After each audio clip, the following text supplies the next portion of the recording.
Salut, c'est Cyril de Web de Fou, j'espère que tu vas bien aujourd'hui. On se retrouve pour un nouveau podcast en direct également sur YouTube pour voir ensemble pourquoi avoir 15 associés.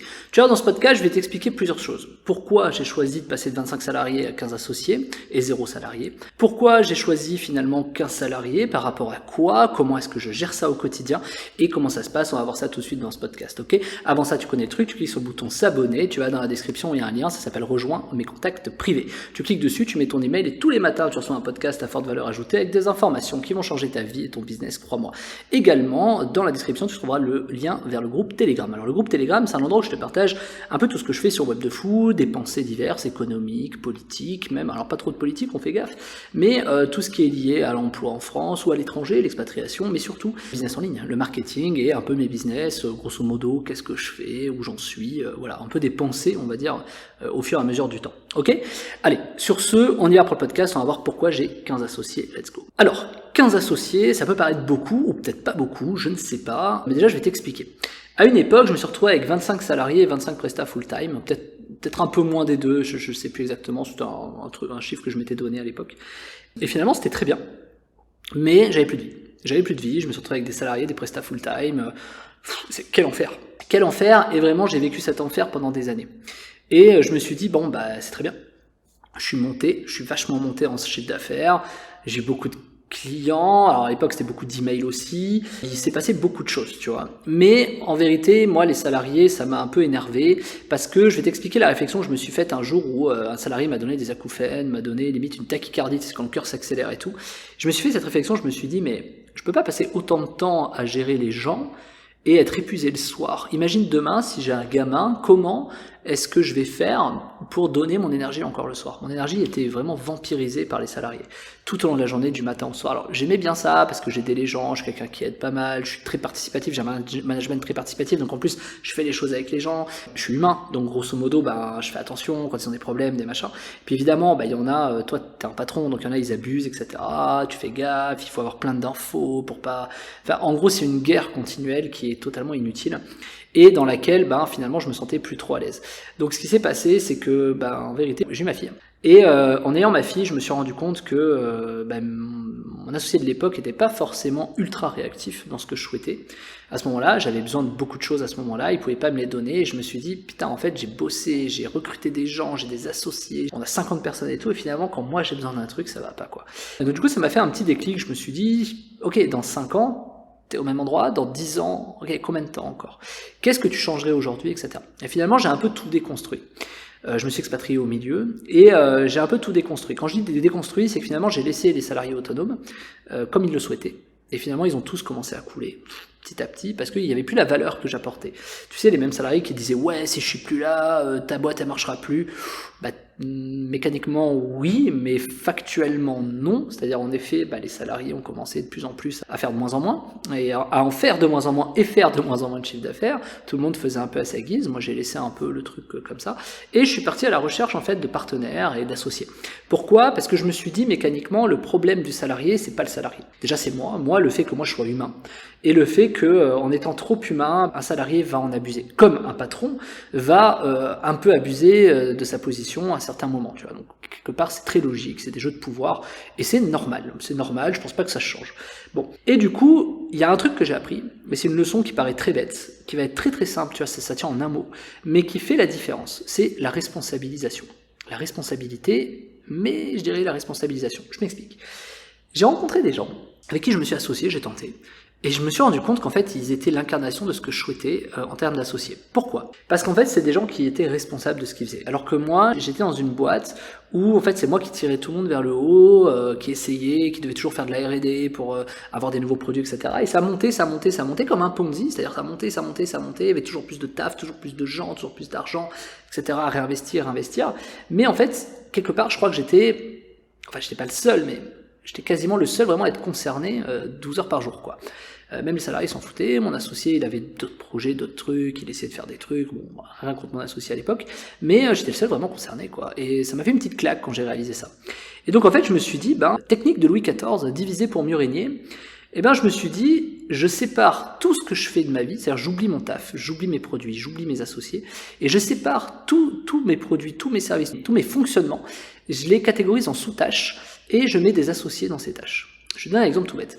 Ah, j'ai besoin de faire la publicité. Allez, j'y vais. Je prends un salarié, je recrute, je mets de l'argent, je vais vers un mec. Ah oui, mais moi, la pub, je sais pas, machin, blabla. Non, je la fais moi. Ok. Mieux que ça, je prends un associé, c'est lui qui l'a fait. Ou encore mieux que ça, je prends un associé qui a des équipes, je m'associe avec lui. Et ça se passe bien. Et on partage les frais. On partage les frais, on partage les CA, on partage les marges, etc. Maintenant, le problème, c'est de trouver ta propre valeur. Et donc, finalement, ma valeur, je l'avais déjà. Puisque au fil des années, au bout de 10 ans, j'ai fait développer beaucoup de grosses boîtes, j'ai fait développer des TPE, des PME, des TGE également en marketing web. Donc TPE, très petites entreprises, PME, petites moyennes entreprises, et TGE, très grandes entreprises. Ça se décide au nombre de salariés.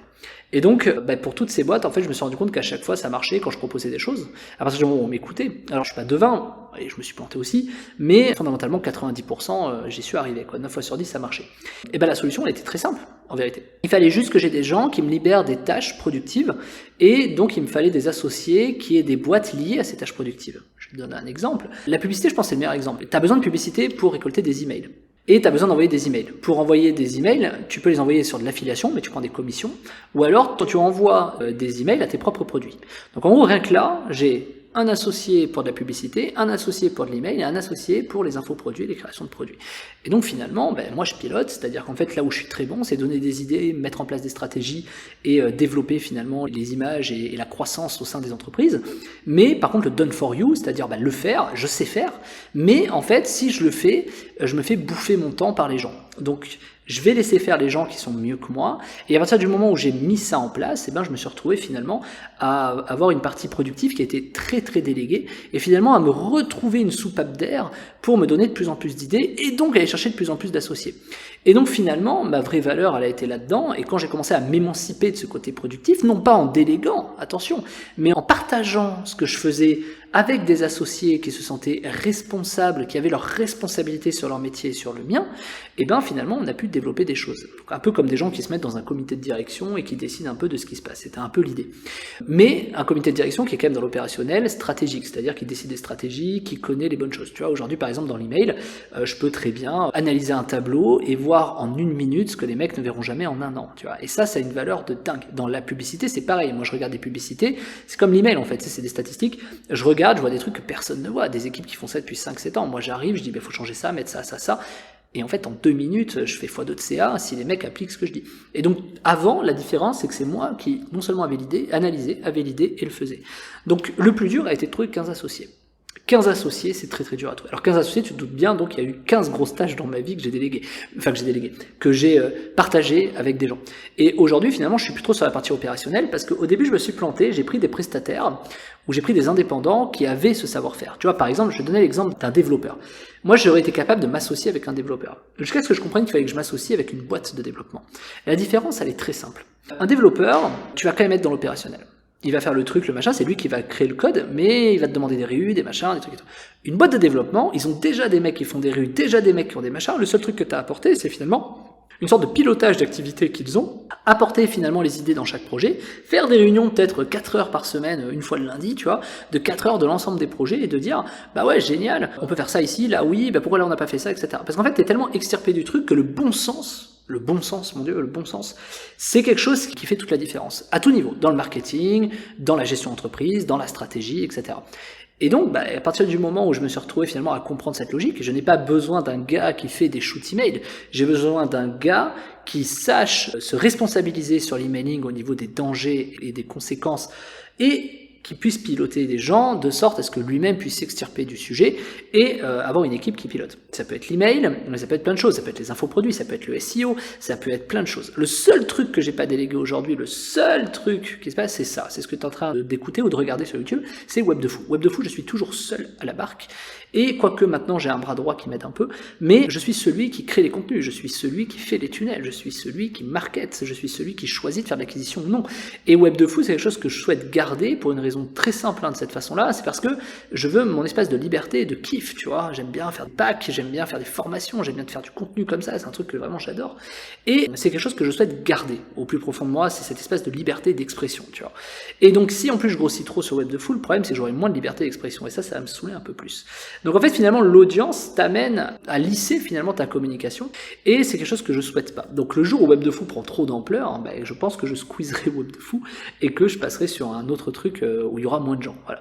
Parce que je suis comme ça, je suis quelqu'un à des multi-projets, j'aime bien capitaliser également, mais voilà. Et l'essentiel de tout ça, c'est que mes associés, je capitalise. C'est-à-dire que non seulement eux, ils capitalisent sur mes stratégies, mes raisonnements, mes clients, mes fonctionnements, mes process, mes tableaux, mais eux, je capitalise aussi sur leur réseau, leurs clients, leurs processus, leurs équipes. Je peux mutualiser des ressources, des choses qui me coûteraient peut-être 5000 balles.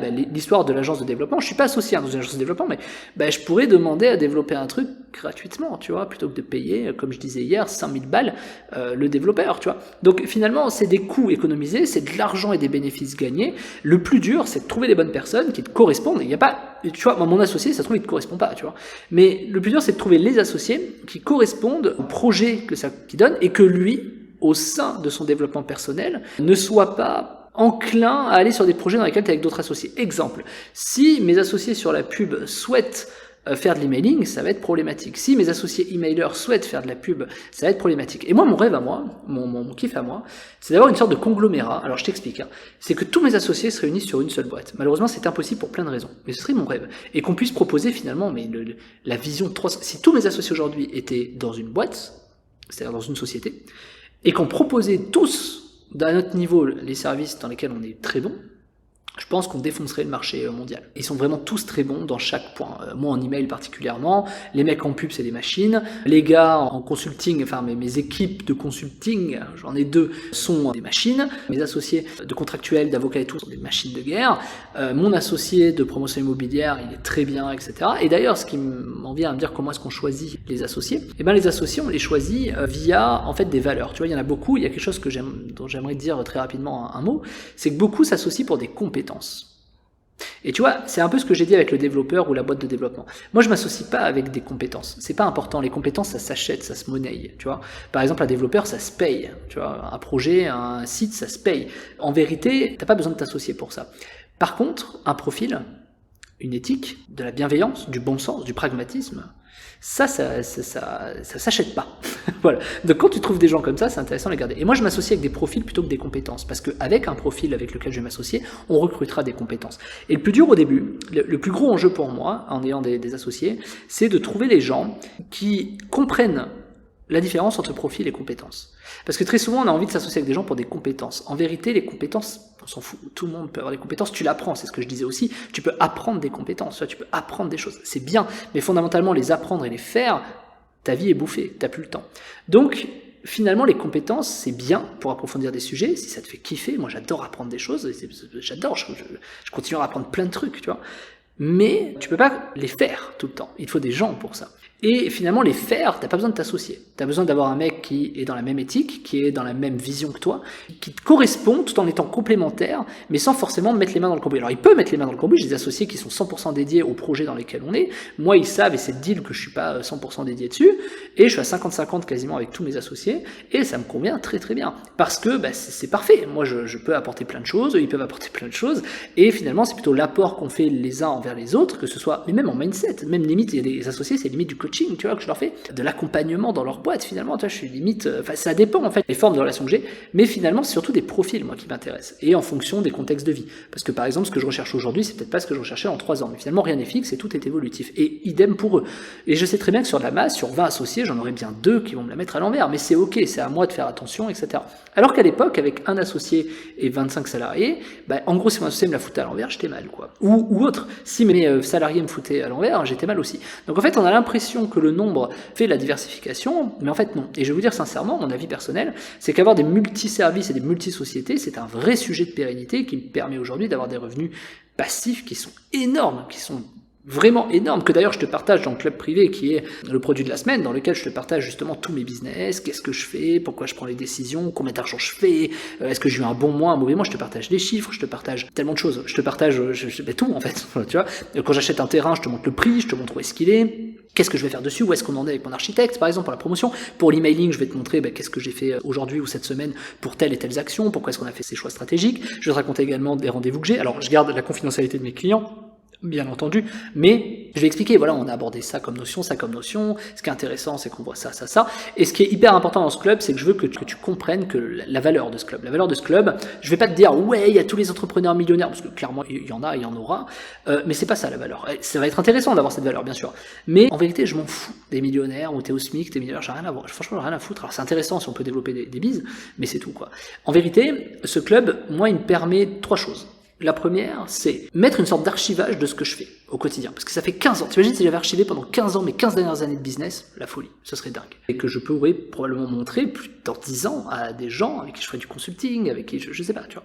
Donc tu seras en avant-première sur tout ça. La deuxième, c'est le fait que toi, je peux pas te transmettre dans une formation tout ce que tu peux apprendre dans tes choix du quotidien. Et je veux que tu te rendes compte que les choix du quotidien font le business de demain. Je veux que tu vois dans ce club mon évolution au fur et à mesure des mois et des années. Je veux que tu te rendes compte d'un truc, c'est que une idée qu'à un moment donné je vais te donner un jour sur un truc, une conversation que j'aurai eue, peut se transformer un an plus tard en un business qui fait 100 000 balles par mois. Et ça, c'est un truc que je peux pas expliquer dans une formation, je peux te le dire comme ça, mais concrètement, si tu le suis au quotidien, tu vas capter, en fait. Tu vas capter les choix quotidiens qui sont faits, pourquoi je le garde en tête, pourquoi c'est ça que je garde en tête et pas autre chose, quelle est la vision que je vais avoir, comment je vais le développer, qui est-ce que je rencontre, comment est-ce que je vais les rencontrer, quel est le chiffre que je fais de 1 à 1 million derrière, etc., sur tel ou tel produit, et comment je fais pour gérer mon temps dans tout ça, mes associés, etc. Et tout ça, ça a une valeur que je peux pas, mais vraiment, je peux pas faire une formation là-dessus. Le seul truc que je peux faire, c'est ce club-là, ce club privé web de fou dans lequel je te partage tout ça. Et si je te partage pas ça, en fait, je pense que d'ici quelques années, tous les mecs du web, peut-être toi qui m'écoutes ou qui me vois, peut-être qu'en fait ton business il va crever et que tu n'auras pas compris pourquoi en fait. Et justement, moi ça fait 15 ans que je fais du web, j'en ai vu moi des hauts et des bas, tu vois, dans des business, et aujourd'hui j'ai trouvé une médiane qui est en constante évolution et constante progression. Alors des fois il faut se faire un pas en arrière pour en faire 2 en avant, mais j'ai cette capacité à pouvoir te montrer et à te prouver au fil du temps que ça marche, que mes choix fonctionnent et t'expliquer pourquoi ils fonctionnent. Et ça dans une formation je pourrais jamais te le donner. Donc c'est pour ça que je t'invite à rejoindre le club privé cette semaine qui est en promo. Je t'invite à cliquer dans la description, ça s'appelle Club Privé Web de Fou. Clique, mets ta CB, rejoins-moi, rejoins-nous. Je sais pas combien on est au moment où je fais cette vidéo et ce podcast, mais putain, t'auras pas mieux à faire que de rejoindre ce groupe, quoi. Tout le reste à côté sert à rien. Et je vais te dire un truc, si t'as compris la valeur de ce podcast que je viens de te faire, explique-moi à quoi ça sert d'acheter des formations pour gagner des compétences si à la fin t'es prisonnier de tes propres compétences. Le sujet, c'est plutôt d'écouter un mec comme moi ou d'aller voir un mec comme moi pour savoir comment il a fait pour faire des millions, des dizaines, une centaine de millions, c'est certain, en chiffre d'affaires, pas en bénéfice, attention, mais être capable de se dire peut-être que là, c'est avec la façon qu'il a de penser, quand je vois finalement ce qu'il a fait, pourquoi, machin, au début j'étais pas d'accord, mais peut-être qu'en fait c'est ce qui l'a amené à, et que finalement, tu vois, et ça c'est intéressant. Moi je veux te former à un raisonnement de millionnaire en fait, tout simplement, un raisonnement, alors pas de milliardaire, mais de millionnaire, et de pouvoir te dire, ok, je sais que j'ai des clés que je peux te transmettre que avec de la parole, que avec des exemples, et pas dans une formation. Donc je t'invite à rejoindre ce club privé, tu es en description, tu cliques, tu mets ta CB, tu me rejoins de l'autre côté, ok? Allez, ciao ciao.